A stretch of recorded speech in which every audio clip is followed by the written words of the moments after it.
Men yashaydigan manzil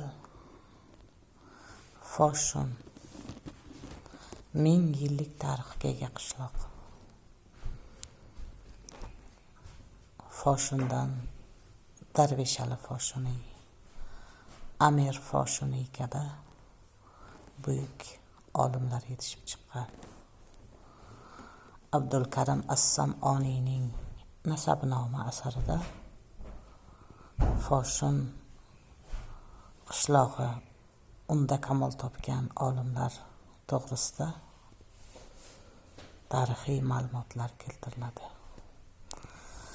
Bugungi kun Foshun Buxoro shahri bilan Buxoro tumani orasida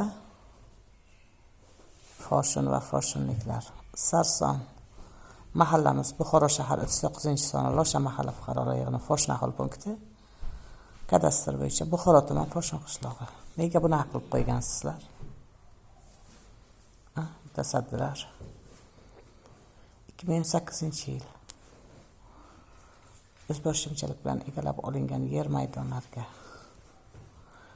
yer uchastkalariga egalik huquqi berildi.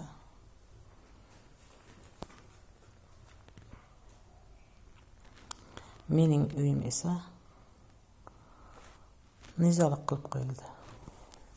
Nega bunaqa qildingizlar? Kim edi ular mening uyimga kelganlar? Kim edi dalolatnoma tuzganlar? Menga o'zini tanishtirmadi. Iltimos chiqib o'zlaringizni tanishtiringlar. Bugungi kunda men kadastr ololmay, kadastr hujjatini ega bo'lolmay sarson sargardon yuribman. Mahalla, sudma-sud, melsa va melsa.